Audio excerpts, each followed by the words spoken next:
오늘 이 시간에는 사도신경 6번째 시간으로 장사된 지 음부에 내려가셨으며 라는 제목으로 말씀을 전하도록 하겠습니다. 사랑하는 성도 여러분, 우리는 영광스러운 어떤 부활 또 축복을 찬양하는 것에는 매우 우리가 익숙합니다. 반면 그러나 내 인생에 끝나는 어떤 무덤이나 철저히 버려지는 이 지옥 같은 단어는 우리가 애써 외면하고 싶어 합니다. 특별히 치열한 이민 생활 속에서 매일 고단하게 살아남아야 하는 우리들에게 이 고난이나 이 죽음 같은 이 어두운 주제는 우리가 본능적으로 피하고 싶은 마음이 바로 우리들의 현실입니다. 하지만 여러분, 초대교회의 믿음의 선배들은 이 끔찍한 고통의 자리를 결코 외면하지 않았습니다. 오히려 그들은 주님이 겪으신 그 처절한 지옥의 고통을 사도신경 한가운데 매우 선명하게 박아 넣었습니다. 그런데 참으로 여러분, 안타까운 사실이 하나 있습니다. 우리가 매주일 예배 때마다 외우고 있는 우리말 사도신경에는 바로 이 무겁고도 영광스러운 진리가 통째로 생략되어 있다는 것입니다. 무려 100년이 넘는 시간 동안 한국교회 성도들은 대부분 알지 못했던 잃어버린 위대한 한 문장, 이 음부에 내려가셨으며 이 원래의 온전한 신앙 고백을 우리가 잊고 산다는 것입니다. 이것이 생략되는 것을 우리가 모르고 있습니다. 오늘 여러분 설교 제목을 보시기 바랍니다. 장사된 지, 그리고 어떻게 됐습니까? 괄호 열고 음부에 내려가셨으며 괄호 닫고. 그러니까 제가 뒤에 있는 문장 음부에 내려가셨으며의 문장을 제가 괄호 안에 넣어 두었습니다. 그러니까 우리가 평소 고백하는 우리말 사도신경에는 안타깝게도 이 음부에 내려가셨으며라는 고백이 빠져 있습니다. 여러분, 음부가 무슨 뜻입니까? 다름 아닌 가장 깊은 고통의 장소, 즉 지옥을 의미하고 있습니다.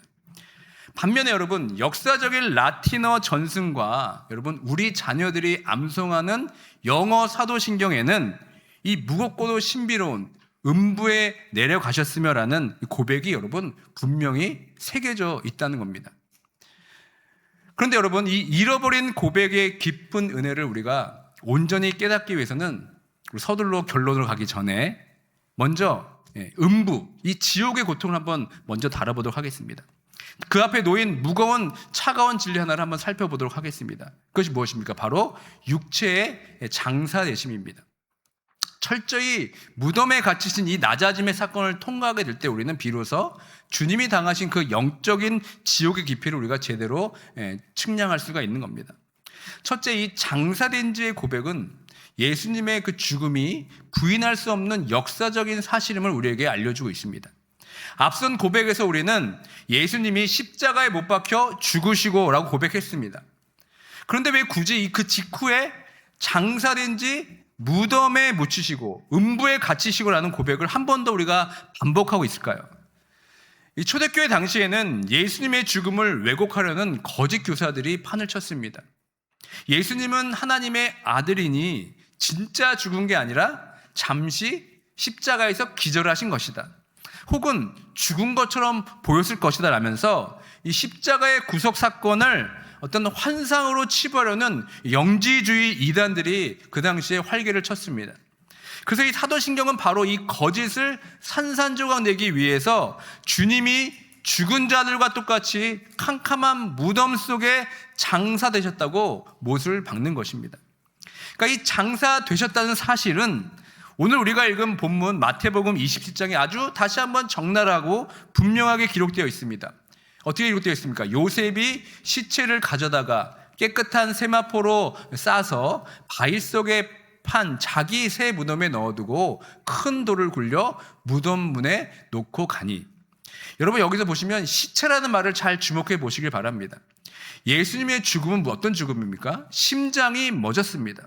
그리고 피와 땀이 싸늘하게 식어버린 완벽한 육체적 사망이었습니다. 특별히 60절에서 보시면 예수님이 묻히신 그 무덤으로 번역된 헬라어 원어는 무네메이온이라고 하는데 이 단어의 뜻이 무슨 뜻인지 아십니까? 원래 기억하다라는 뜻에서 파송이 되었습니다. 즉, 이 인간의 무덤은 타락한 죄인들의 결말이 얼마나 끔찍한 것인지를 온 우주가 똑똑히 기억하도록 만드는 역사적인 경고인 겁니다. 우리가 이 땅에서 밤낮 없이 치열하게 일하며 평생을 달려온다 해도 우리 인생의 마지막 종착지는 어디입니까? 결국 흙으로 돌아가서 차가운 비석 하나 남기는 그 무덤 앞이라는 그 절망적인 현실, 그것이 바로 타락한 인간이 마주해야 할 죽음의 공포입니다. 그런데 성도 여러분, 죄 없으신 그 생명의 주님이 친히 우리를 대신하여서 그 어둡고 차가운 사망의 무덤 속으로 들어가셨습니다. 사도 바울이 놀라운 복음의 신비를 로마서 6장 4절에서 이렇게 선포하고 있습니다. 다 함께 읽도록 하겠습니다.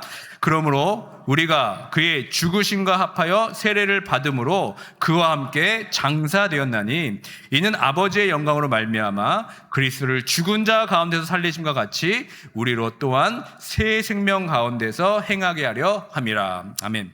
그러니까 예수를 믿는 우리는 예수 그리스도와 완전하게 연합된 자들입니다.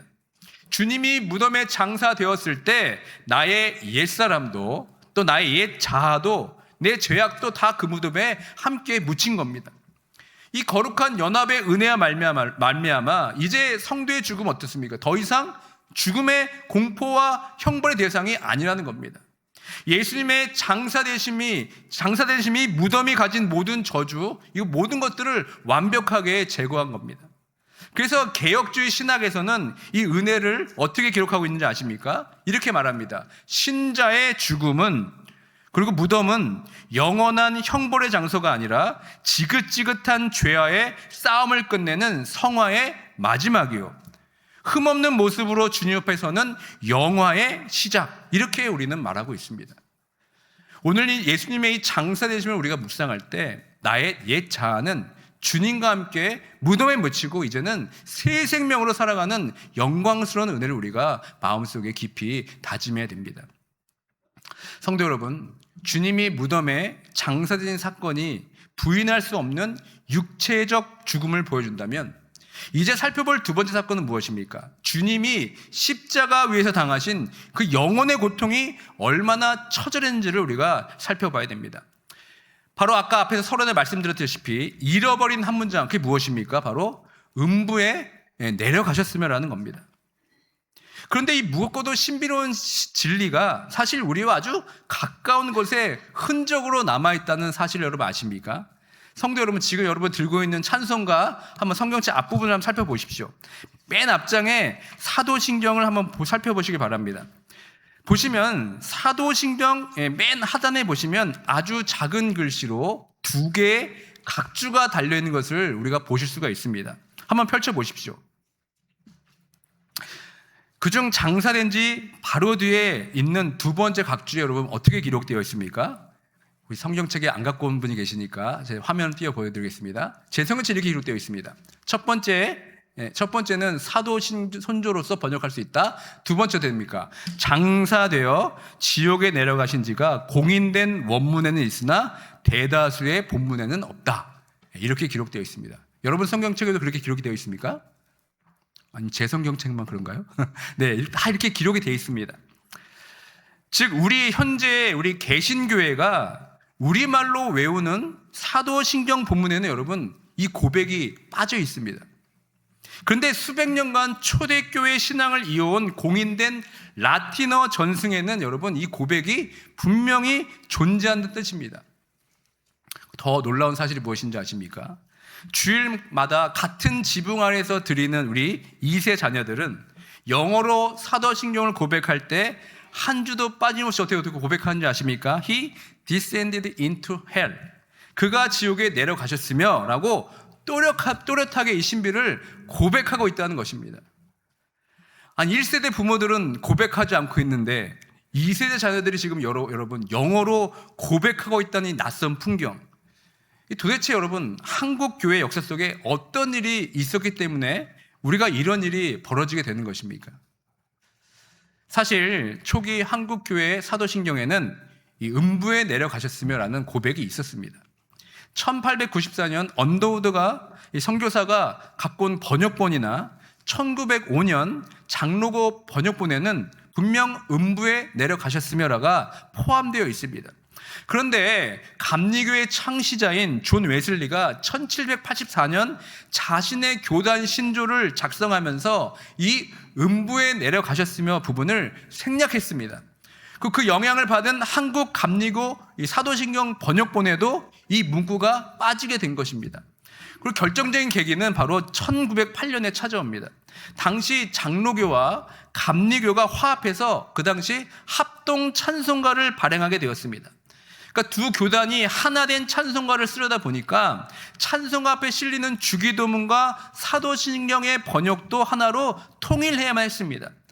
바로 이때 장로교 측이 이 교단 간의 연합과 일치를 위해서 이 구절을 양보한 것입니다.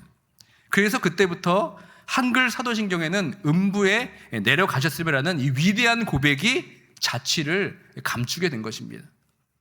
그러니까 교파 간의 연합을 위해서 너무나 귀한 양보를 했지만 개혁주의 신학의 관점에서 볼 때 이것은 너무나 뼈아픈 신학적 손실이었습니다.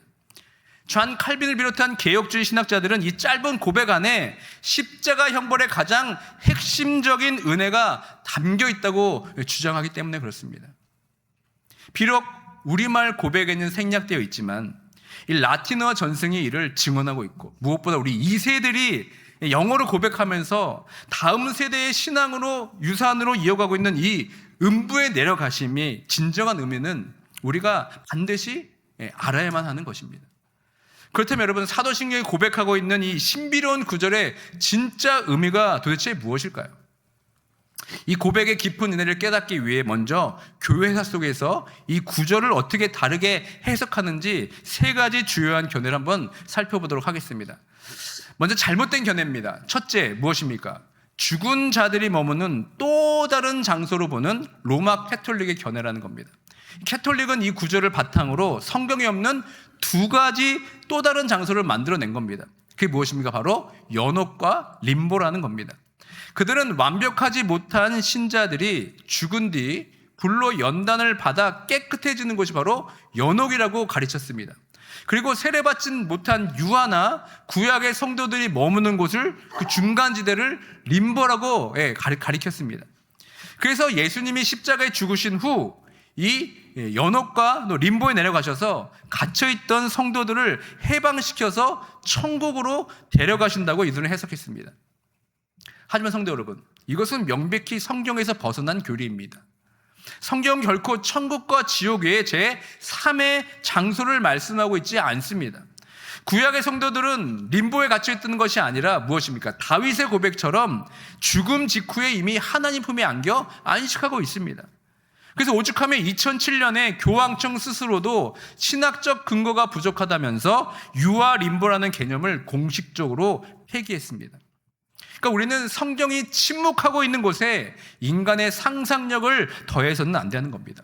두 번째 잘못된 견해가 있습니다. 그것은 죽은 자들에게 복음을 전하셨다는 제2기회설이라는 겁니다. 대표적으로 몰몬고와 같은 이단들이나 성경의 권위를 훼손하는 일부 진보주의 자유주의 신학자들은 이런 주장을 펼치는 겁니다. 이들은 예수님께서 무덤에서 계신 3일 동안 지옥에 내려가셔서 살아생전 복음을 듣지 못하는 자들에게, 죽은 영혼들에게 다시 한번 복음을 선포하셨다는 주장입니다. 그러니까 지옥에 있는 자들에게 구원의 두 번째 기회를 주셨다는 겁니다. 그러니까 인간적인 생각으로 볼 때는 참 그럴듯하고 자비로워 보입니다. 그러나 성경은 분명히 이렇게 선언하고 있습니다. 한 번 죽는 것은 사람에게 정해진 것이요 그 후에는 심판이 있으리니. 여러분, 복음은 오직 살아 숨 쉬는 동안에만 유효한 겁니다. 숨이 멎은 후에 다시는 구원의 기회가 주어지지 않습니다. 오직 어미하신 하나님의 심판만이 우리를 기다리고 있습니다. 셋째, 잘못된 그 설이 무엇입니까? 사탄을 향한 승리의 선포로 보는 루터파의 견해가 있습니다. 마르틴 루터의 전통을 따르면 루터파 교회들은 이 구절을, 음부에 내려갔으면 이 구절을 예수님의 승리로 해석했습니다. 예수님께서 죽으신 뒤 부활하시기 직전에 지옥에 내려가셔서 그곳에 있는 사탄과 흑암의 세력들에게 십자가의 완전한 승리를 선포하셨다는 것입니다. 그러니까 십자가가 실패가 아니라 승리라는 것을 강조하는 아주 참 귀한 신학적 통찰이긴 합니다. 하지만 우리 개혁주의 믿음의 선배들은 여기서 한 걸음 더 깊이 들어갑니다. 만약 주님이 단순히 지옥에 가셔서 그저 내가 이겼다라고 승리만 선포하고 오신 것이라면 그것이 오늘 고난받는 우리에게 무슨 본질적인 위로가 되겠습니까? 그러니까 우리 개혁주의 신학은 음부에 내려갔다는 고백이 예수님이 죽은 뒤에 어떤 물리적인 지옥의 장소로 이동하셨던 뜻이 아니라고 우리에게 가르치고 있습니다. 그러니까 이 고백은 이동이 아니라 뭡니까? 예수님께서 십자가 위에서 당하신 그 고통의 깊이를 보여주는 가장 처절하면서 은혜로운 고백입니다. 성도 여러분, 그렇다면 왜 수많은 사람들이 예수님께서 직접 땅속 깊은 지옥에 다녀오셨다고 오해하는 것일까요? 크게 두 가지 이유 때문에 그렇습니다. 첫째는 이 음부라는 단어의 뜻 때문에 그렇습니다. 성경에 보시면 히브리어로 스올이라고 그러고 헬라어로는 하데스라고 합니다. 이 단어는 단순히 어떤 불타는 지옥만 의미하는 게 아닙니다. 여러 가지 다른 뜻으로 해석이 됩니다. 첫 번째가 뭐냐면 죽음의 상태를 얘기합니다. 또 무덤이라는 뜻을 가지고 있습니다. 또 마지막으로 뭡니까? 지옥의 고통. 하나님과 단절된 그 지옥의 고통을 이야기할 때 이 음부라는 단어를 사용했습니다. 그런데 무조건 이것을 장소로서의 지옥으로 해석하려다 보니까 여러 이상한 교리들이 등장한 겁니다. 두 번째는 이 얘기 때문입니다. 베드로전서 3장의 난해한 말씀 때문에 이 이슈가 생기는 겁니다. 우리가 성경을 읽다 보면 가장 오해하기 쉬운 구절이 바로 등장하는데 바로 베드로전서 3장 18절과 19절의 말씀입니다. 그리스도께서 단번에 죄를 위하여 죽으사 육체로는 죽임을 당하시고 영으로는 살리심을 받으셨으니 그가 또한 영으로 가서 옥에 있는 영들에게 선포하시느니라.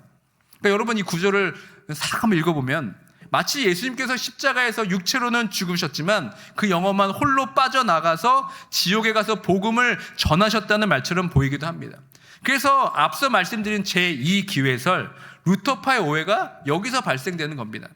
하지만 우리 개혁주의 신학자들은 이 본문이 예수님의 지옥행을 말하는 것이 절대 아님을 명확히 밝히고 있습니다. 여기서 육체로는 죽임을 당하시고 영으로는 살리심을 받았다는 이 말은 무엇입니까? 인간의 육체와 영혼을 분리해서 하는 말이 아닙니다. 예수님이 철저하게 육체적인 죽음을 당하셨지만 성령의 능력으로 부활하셨다는 영광스러운 선포를 말하는 것입니다. 또한 19절에서 영으로 가서 옥에 있는 영들에게 선포하셨다라는 말씀 역시 예수님이 죽은 뒤에 지옥에 가셨던 뜻이 결코 아닙니다. 아주 오래전 노아의 시대에 성령께 불순종한 자들에게 선포하셨던 과거의 사건을 의미할 뿐입니다. 그러니까 정리해보면 이렇습니다. 베드로전서 3장의 말씀은 예수님께서 무덤에 계신 3일 동안 지옥에 가셨다는 말이 아닙니다. 성경 어디에도 예수님이 사후에 물리적인 지옥에 가셨다는 구절이 한 군데도 여러분 없습니다. 그렇다면 여러분 우리 개혁주의 신앙은 이 사도신경의 음부에 내려가셨음을 어떻게 해석하고 고백하라고 가르치고 있습니까? 예수님이 진짜로 사후에 지옥에 가신 것이 아니라면 도대체 주님은 언제 어디서 이 끔찍한 지옥의 고통을 당하셨다는 말입니까? 이 구절은 무엇입니까? 물리적인 장소의 이동이 아닙니다. 예수님께서 십자가 위에서 당하신 고통의 깊이를 보여주는 아주 상징적이면서 영적인 고백으로 우리는 이 구절을 해석합니다. 예수님이 고난 중 가장 끔찍한 고난은 여러분 살이 찢기는 육체적인 고통만을 의미하는 게 아닙니다. 그것은 바로 성부 하나님과의 위대한 어떤 완전한 단절 때문에 그것이 너무나 고통스러운 것입니다. 그래서 마태복음 27장 46절에 기록된 십자가 위에 처절한 절규가 바로 그런 의미인 겁니다. 엘리 엘리 라마 사박다니 하시니 이는 곧 나의 하나님 나의 하나님 어찌하여 나를 버리셨나이까 하는 뜻이라. 여기서 버리셨나이까 해당하는 헬라어의 뜻이 무엇입니까? 무슨 뜻입니까? 이 단어는 단순히 자리를 비우는 것이 아니라 철저하게 유기해 버린다, 완전히 관계를 끊어버린다라는 무서운 뜻을 갖고 있습니다. 영원전부터 하나님과 단 한 번도 끊어진 적이 없었던 성부 하나님과의 완벽한 사랑의 사귐에서 지금 철저하게 찢어지고 버림받았다는 것을 지금 표현하는 것입니다. 성도 여러분, 지옥이 무엇입니까? 땅속의 뜨거운 불길 이전에 생명의 신 하나님과의 완전한 단절, 여러분 그 자체가 지옥 아닙니까? 주님은 죽은 뒤에 지옥에 가신 것이 아니라 십자가에 매달려 계신 바로 그 순간에 타락한 우리가 당해야 할 그 무서운 지옥의 진노와 철저한 단절을 온몸으로 받아내신 것입니다. 그러므로 음부에 내려가셨으며라는 고백은 십자가 사건이 단순히 육체의 죽음을 넘어서 예수님께서 나를 대신해 영적인 지옥의 고통을 온몸으로 통과하고 계심을 가장 강력하게 보여주는 아주 위대한 선언인 것입니다. 종교개혁 시대부터 수백 년 동안 고난받는 성도들에게 가장 강력한 위로를 주었던 개혁주의 신앙의 정수인 하이델베르그 요리문답 제44문은 우리에게 이렇게 질문하고 이렇게 답을 합니다. 음부에 내려가셨으며 라는 말이 왜 덧붙여 있습니까? 이 질문에 어떻게 답을 하고 있는지 아십니까? 우리 함께 화면을 보면서 함께 읽도록 하겠습니다. 내가 큰 고통과 중대한 시험을 당할 때에도 나의 주 예수 그리스도께서 나를 지옥의 두려움과 고통으로부터 구원하셨음을 확신하고 거기에서 풍성한 위로를 얻도록 하기 위함입니다. 그분은 그분의 모든 고난을 통하여 특히 십자가에서 말할 수 없는 두려움과 아픔과 공포와 지옥의 고통을 친히 당하심으로써 나의 구원을 이루셨습니다. 여러분, 성도 여러분, 이것이 바로 우리에게 위로의 말씀이 아니겠습니까? 해석하기 복잡하고 어렵다는 이유로 어떤 이들은 종교개혁 당시부터 이 음부에 내려가셨으며 라는 구절을 아예 빼버리자고 주장했습니다. 그러나 위대한 개혁자 존 칼빈은 단호하게 반대하며 이렇게 외칩니다. 이 고백에는 우리의 구원을 위해 너무나 유용한 비밀이 포함되어 있다. 만일 이 부분을 뺀다면 우리는 그리스도의 죽으심이 주는 구속의 혜택을 대부분 잃어버리고 말 것이다. 그렇습니다. 비록 현재 우리가 외우는 우리말 사도신경에는 이 말이 생략되어 있지만 역사적인 라틴어 전승과 우리 영어권 자녀들이 고백하고 있는 사도신경에는 여전히 살아 숨쉬는 위대한 문장을 우리는 기억해야 됩니다. 우리 자녀들이 He descended into hell 이라고 고백할 때 내 영혼이 떨어져야 할 저주의 지옥을 예수님이 십자가에서 친히 다 담당하셨구나. 주님이 나를 대신해 지옥에 겪으셨기 때문에 나와 내 자녀들이 천국을 누리게 되었구나. 이것을 우리가 깨달아야 된다는 것입니다. 성도 여러분, 오늘 우리는 이 무겁고도 신비로운 사도신경의 고백을 통해 위대한 진리를 다시 한번 발견하게 됩니다. 예수님이 십자가 위에서 하나님과 철저히 단절되는 그 영적 지옥을 겪으셨다는 사실을 우리가 보게 됩니다. 그렇다면 여러분, 이 음부에 내려가셨으며 라는 이 진리가 오늘 우리의 실제 삶에 어떻게 적용되어야 되겠습니까? 세상 사람들은 지옥을 죽은 다음에나 가는 어떤 불타는 장소로만 생각합니다. 그러나 영적인 눈으로 보면은 생명의 신 하나님과 단절된 상태로 살아가는 그 자체가 여러분 이미 끔찍한 지옥입니다. 반대로 아무리 척박하고 눈물 나는 땅에 살아도 하나님과 친밀한 관계를 맺고 동행하고 있다면 여러분 그것이 바로 천국입니다. 여러분, 예수님을 따르던 그 제자를 생각해 보십시오. 예수님께서 무덤에 장사되시고 부활하시기 전까지의 그 3일 동안 그 제자들의 삶을 한번 상상해 보시길 바랍니다. 모든 것을 다 버리고 쫓았던 스승이 죽자 그들의 꿈도 사라지고 비전도 인생의 방향도 다 날아가 버렸습니다. 생명의 근원이신 예수님과 관계가 단절이 되자 그들의 내면은 마치 지옥과 같은 캄캄한 절망에 빠진 것입니다. 영적인 눈으로 보면 주님의 그 부지하신 삶, 은혜가 단절된 삶, 그것이 여러분 숨을 쉬고 있어도 이미 지옥을 사는 것이 아니겠습니까? 사랑하는 성도 여러분, 오늘 저와 여러분의 삶은 어떻습니까? 여러분 지금 천국의 삶을 살고 계십니까? 아니면 지옥과 같은 삶을 살고 계십니까? 우리는 시카고 이민 생활의 모진 비바람 속에서 내 비즈니스가 흔들리고 자녀 문제로 인해서 속이 터질 때, 타들어갈 때 어떻게 고백합니까? 종종 여기가 지옥이구나 이런 고백을 합니다. 이런 탄식을 합니다. 그러나 성도 여러분, 우리의 진짜 비극은 돈이 없고 건강을 잃은 것이 아닙니다. 육체는 멀쩡히 살아서 숨쉬고 이렇게 교회 예배당에 앉아 있지만 내 안에 예수 그리스도의 생생한 사귐이 메말라 버렸다면, 하나님과 아무런 관계없이 홀로 고군분투하며 살아가고 있다면 여러분 이것이 바로 이미 영적으로 지옥의 삶을 살고 있는 것입니다. 그러나 오늘 선포된 이 복음의 위대한 반전을 한번 생각해 보십시오. 예수님이 십자가에서 나를 대신해서 그 무서운 단절의 지옥을 온몸으로 다 받아내셨습니다. 주님이 대신 그 지옥을 겪으셨기 때문에 이제 우리는 영원토록 하나님과 끊어지지 않는 바로 연합의 천국을 우리가 선물로 받았습니다. 그래서 여러분, 내 인생에 아무런 인생의 풍파가 몰아쳐도 우리는 괜찮은 겁니다. 십자가에서 나를 위해 지옥을 통과하신 그 예수님과 오늘 이 순간 생생하게 내가 동행하고 있다면 여러분이 눈물을 흘리는 서 있는 그 자리가 바로 영광스러운 천국의 자리인 줄 믿습니다. 여러분, 죽어서만 가는 천국이 아니라 오늘 이 땅의 고달픈 현실 속에서 주님의 손을 굳게 붙잡고 매일매일 천국을 살아내는 참된 봉인의 복음의 증인들이 되시길 주님의 이름으로 간절히 축원드립니다. 말씀을 맺습니다. 성도 여러분, 주님이 그 차가운 무덤에 장사되었을 때 죄의 종로로 타던 우리의 옛 자와 모든 사망의 권세도 여러분 그 무덤에 영원히 묻혔습니다.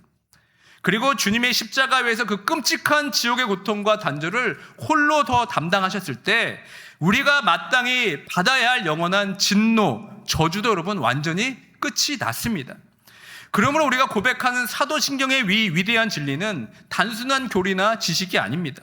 치열한 삶의 현장에서 눈물과 한숨으로 살아가는 우리를 향한 가장 확실하고도 확실한 위로요, 강력한 복음의 선언입니다. 살아가는 동안 때로는 우리는 내 삶이 무덤 속에 갇힌 것처럼 느낄 때가 있습니다. 또 때로는 내 앞길이 지옥처럼 두렵고 막막하게 다가올 때도 있습니다. 그래서 성도 여러분, 결코 그때 두려워하지 마십시오. 나를 그토록 사랑하셔서 나를 대신해서 무덤의 공포를 깨뜨리시고 나를 대신해 지옥의 형벌을 삼키신 그 예수 그리스도께서 지금 이 순간에도 성령으로 여러분과 연합되어서 생생하게 함께하고 계십니다. 나를 대신해 지옥의 고통을 견디신 그 십자가의 압도적인 은혜와 사랑을 여러분 가슴속에 꼭 깊이 간직하고 기억하시길 바랍니다. 이제는 두려움에 떠는 죄의 종이 아니라 영광스러운 그 하나님과 연합으로 인한 하나님의 자녀임을 믿고 당당하게 여러분 살아가시길 바랍니다. 오늘 나에게 주어진 삶의 자리에서 나를 살리신 주님의 손을 다시 한번 굳게 붙잡고 매일매일 천국을 누리며 살아가시는 위대한 승리의 복음의 증인으로 살아가시는 모두가 되길 주님의 이름으로 축원드립니다.